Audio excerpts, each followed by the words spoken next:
The chapter is advertising and democracy. Daily हम लोग advertisements देखते हैं, रेडियो में, टेलीविजन में, न्यूज़पेपर्स में। अलग अलग जगह पे बोर्डिंग्स लगा हुआ रहता है, कहीं पोस्टर चिपका हुआ रहता है। तो एडवर्टाइजिंग एक बहुत बहुत पावरफुल मीडियम है। ये कंज्यूमर्स को कन्विंस करता है कि ये प्रोडक्ट खरीदो, ज़्यादा अच्छा है। क्या रहता है उसमें? मोस्टली उस प्रोडक्ट का सारा अच्छा सर्विसेज या अच्छा फीचर्स रहता है। इनफैक्ट मूवीज़ वगैरह का भी आजकल कितना ऐड होता है, मतलब हर चीज़ का ऐड होता है। A huge amount of money is spent on advertisements to motivate the consumers to buy a particular product. कोई एक प्रोडक्ट खरीदना है, बेचना है अगर उन लोगों को, तो वो लोग अलग अलग जगह पे एड्स निकालते हैं। तो एक ऐड बनाने में कितना खर्चा किया जाता है। फॉर एग्ज़ाम्पल, किसी चपाती का, मतलब किसी आटा का ऐड करना है, तो दिखाएगा कि एक मदर स्माइल के साथ एकदम वो चपाती बना रही है। तो मैसेज लोगों तक क्या पहुंचता है कि उन लोगों को अगर हैप्पी और हेल्दी फैमिली चाहिए तो वही आटा खाना चाहिए। So far wheat and flour were sold open at the local चक्की।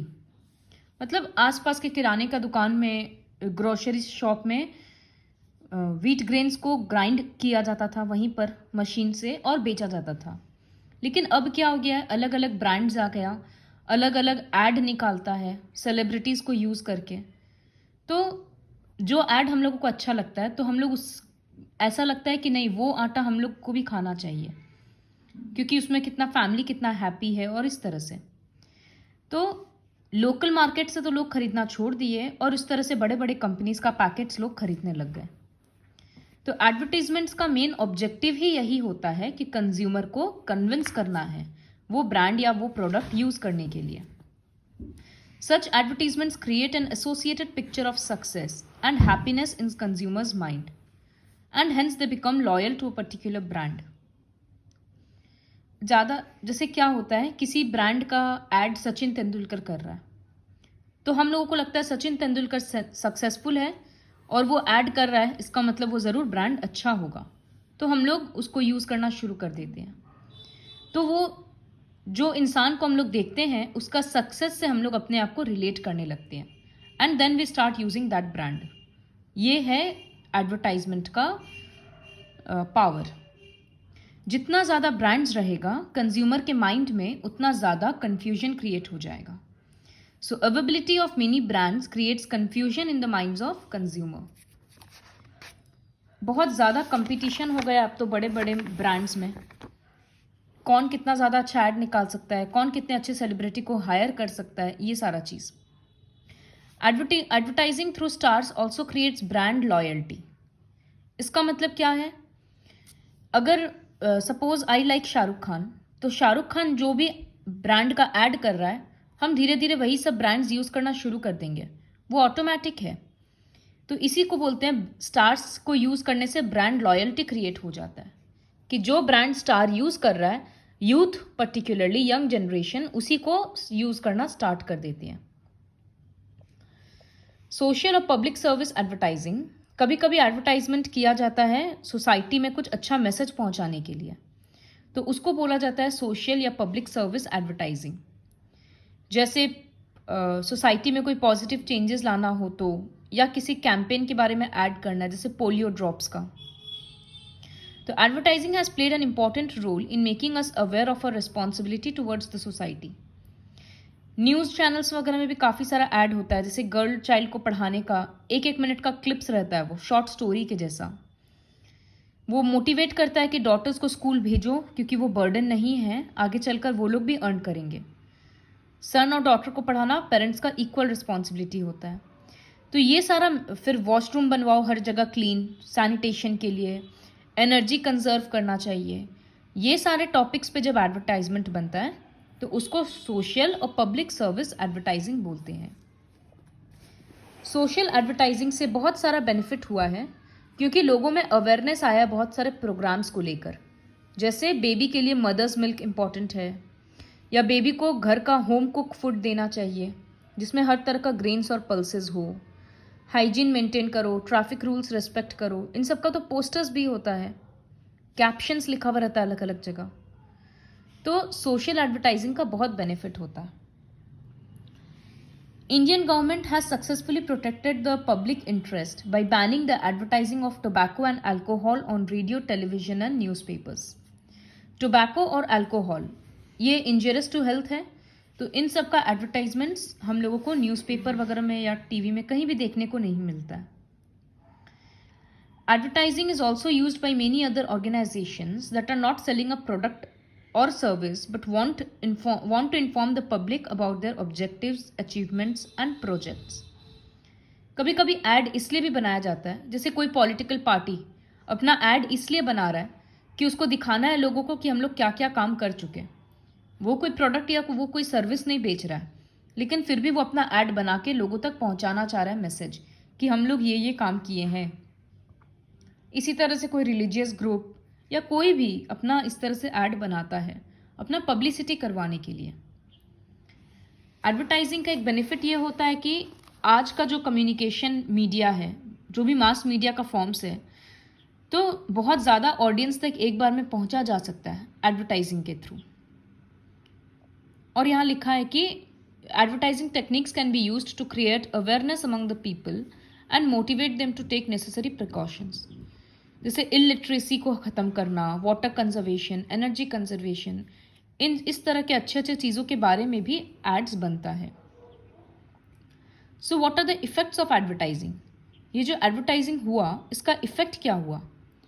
कभी कभी ये भी होता है कि हम लोग अननेसेसरी खर्चा कर देते हैं। ऐड देखे, सामान अच्छा लगा तो खरीद लिए, तो इससे वेस्टेज भी होता है। एक फॉर्म होता है क्वैक और फॉल्स एडवर्टाइजिंग, जिससे कितना सारा ऐसा पाउडर्स होता है जिसको बोलते हैं पियो वेट कम हो जाएगा, या इसको मिल्क के साथ लो हाइट इंक्रीज हो जाएगा, लेकिन ऐसा कुछ होता नहीं है। तो इसी को बोलते हैं क्वैक और फॉल्स एडवर्टाइजिंग, जहाँ पर गलत इन्फॉर्मेशन लोगों को दिया जा रहा है। Strict rules are needed to protect the innocent customers from misleading promises like height increase, immediate weight loss etcetera. तो स्ट्रिक्ट स्टेप्स लेना चाहिए ताकि इस तरह का एडवर्टाइजिंग बंद हो। तो मोस्टली इफेक्ट्स ऑफ एडवर्टाइजिंग में ये है कि जहाँ पर हम लोगों में अवेयरनेस क्रिएट हो रहा है बहुत सारे सोशल सर्विसेज को लेकर, वहीं दूसरी ओर वेस्टफुल एक्सपेंडिचर भी होता है, बेकार का खर्चा भी हो रहा है। Government laws must protect the interest of the consumer. Many companies distribute samples of their products free of cost to the customer to hook them to their product. कभी कभी क्या होता है, कंपनीज अलग अलग इतना छोटा छोटा सा सैम्पल प्रोडक्ट्स भेजता है, इस वेबसाइट में आईडी बनाओ तो इतना सारा प्रोडक्ट मिलेगा। तो वो क्यों देता है? ताकि वो प्रोडक्ट यूज़ करें और अगर हम लोग को अच्छा लगा तो हम लोग फिर खरीदने लग जाएंगे। लेकिन एडवर्टाइजिंग एक बहुत बड़ा मार्केट है एज इन इसमें बहुत लोगों को जॉब मिलता है और बहुत इन्फॉर्मेशन मिलता है, तो वो उसका अच्छाई भी है। Advertising and democracy. तो एडवर्टाइजिंग से डेमोक्रेसी स्ट्रेंथन होता है, मतलब इंक्रीज होता है। एक डेमोक्रेटिक सेटअप में हर इंडिविजुअल या मैन्युफैक्चरर के पास राइट है कि वो अपना प्रोडक्ट का ऐड करे, जितना रुपया उसको खर्चा करना है उतना करे। लेकिन हर कोई ऐसा कर नहीं सकता है। अब जैसे एक छोटा दुकान का समोसा वाला है या मिठाई का छोटा सा दुकान है घर के पास, वो तो ऐड नहीं कर पा रहा, लेकिन बड़ा बड़ा कंपनीज है, बहुत ज़्यादा ऐड कर रहा है, सेलिब्रिटीज़ को यूज़ कर ले रहा है, फेमस हो जा रहा है, तो लोग उसका मिठाई खरीद रहे हैं क्योंकि वो एक ब्रांड बन गया। तो ये थोड़ा सा पार्शियलिटी हो जाता है। दूसरा होता है mouth publicity, word of mouth publicity. इसका मतलब हम कोई प्रोडक्ट खरीदें, अगर हमको अच्छा लगा तो हम आज 4 जन को बोलेंगे, फिर वो और दूसरे लोगों को बोलेगा।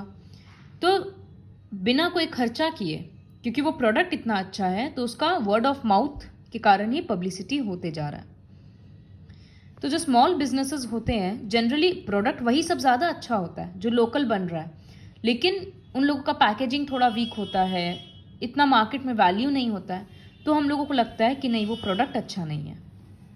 तो स्मॉल बिजनेसेस को इसलिए थोड़ा लॉस होता है। These are the various examples which you can read on your own. एक कंज्यूमर को कोई भी प्रोडक्ट खरीदने के पहले date of expiry and date of manufacture ज़रूर देखना चाहिए। सेकेंड एक गलत मतलब डिसएडवांटेज है एडवर्टाइजिंग का, दैट इट एनग्रेन्स स्टीरियोटाइप एटीट्यूड्स। मतलब क्या होता है, जैसे घर का कोई भी सामान होगा या ग्रोसरी का कोई आइटम होगा, आटा चावल या मिठाई, तो उसके ऐड में ज़्यादातर विमेन को यूज़ किया जाता है कि विमेन कुक कर रही है, फैमिली खा रहा है बैठकर, इस तरह से। अगर कोई कंप्यूटर पार्ट्स वगैरह का या लैपटॉप का या मोबाइल फ़ोन का ऐड है, तो उसमें मेन को ज़्यादातर यूज़ किया जाता है, ये दिखाने के लिए कि वो लोग बाहर जाकर काम कर रहे हैं, या टेक्नोलॉजी है तो वो लोग ज़्यादा अच्छे से यूज़ करेंगे। तो ये एक स्टीरियोटाइप लोगों के माइंड में क्रिएट हो जाता है, तो जेंडर डिस्क्रिमिनेशन होता है, ये एडवर्टाइजिंग का एक डिसएडवांटेज है। दूसरा, बहुत लोग ऐसे हैं जो ब्रांडेड आइटम्स अफोर्ड नहीं कर सकते हैं, लेकिन फिर भी वो लोग अपने बच्चों को पहनाते हैं क्योंकि सब पहना रहा है, तो ऐसा हो जाता है कि मेरे बच्चे भी पहने। तो रिच और पुअर के बीच में डिस्टेंस बहुत ज़्यादा बढ़ जाता है। ये सब ये सब एडवर्टाइजिंग का नेगेटिव एस्पेक्ट्स है। Next topic is consumerism. So who is a consumer? Consumer वो पर्सन है जो किसी सर्विस या प्रोडक्ट के लिए रुपया देता है और उसको बदले में वो मिलता है। तो पहले के ज़माने में क्या होता था, शॉपकीपर और कंज्यूमर के बीच में एक डायरेक्ट रिलेशनशिप था। अगर हम लोग कुछ भी खरीद रहे हैं तो वो आसपास के दुकानों से खरीदते थे, शॉपकीपर को जानते थे, फ्रूट सेलर को जानते हैं, तो एक डायरेक्ट रिलेशन जैसा था। लेकिन अब क्या हो गया, ऑनलाइन खरीदने के चक्कर में डायरेक्ट रिलेशनशिप नहीं रहा बिटवीन शॉपकीपर एंड कंज्यूमर, तो चीटिंग वगैरह, फ्रॉड वगैरह का चीज़ और बढ़ गया है। जैसे खाना भी ऑनलाइन मंगा रहे हैं, वेजिटेबल्स भी ऑनलाइन, कपड़ा भी ऑनलाइन, तो ऑनलाइन में कौन क्या मतलब कौन सामान बेच रहा है ये तो हम लोगों को पता नहीं चल रहा ना। तो एक ये डिसएडवांटेज है। बहुत सारा कंपनीज अपने प्रोडक्ट्स के बारे में अच्छा पॉइंट्स तो सारा बता देता है, लेकिन बुरा इंफॉर्मेशन देना भूल जाता है, देता नहीं, आई मीन जैसे सेफ्टी, ड्यूरेबिलिटी, या फिर खरीदने के बाद कैसा सर्विस मिलेगा, इन सब चीज़ों के बारे में नहीं बोलता। तो कंज्यूमर को अपने राइट्स के बारे में पता होना चाहिए। The consumer has to be aware of his और her rights to redress the problem.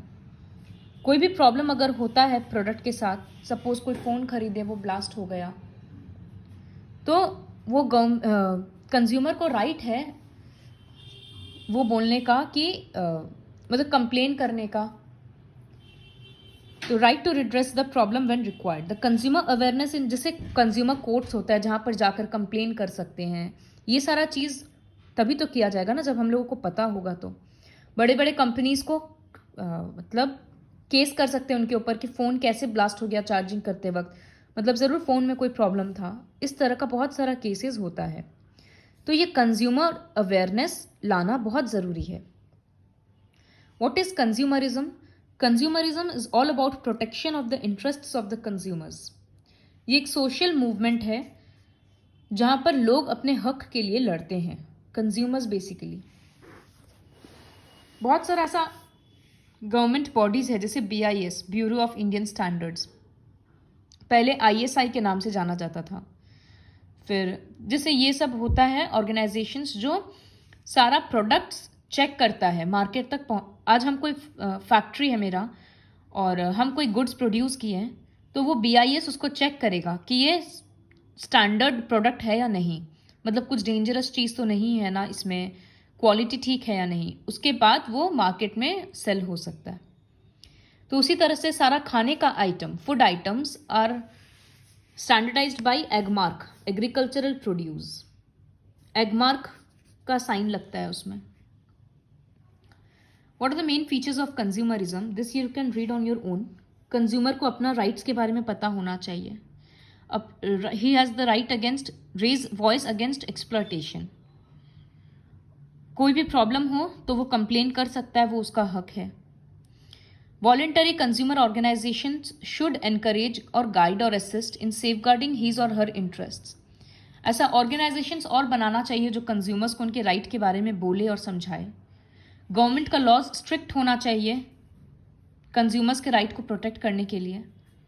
और बिजनेस हाउसेज मतलब companies must adopt a code of conduct, मतलब उनका एक मॉरल एथिक होना चाहिए कि हम लोग गलत काम से या खाने के सामान में मिलावट नहीं करेंगे या किसी भी चीज़ में मिलावट करके, अडल्टरेशन करके उसको नहीं बेचेंगे। तो कंज्यूमरिज्म एक बहुत इफेक्टिव टूल है to protect the right of consumers. This is all about the chapter Advertising and Democracy.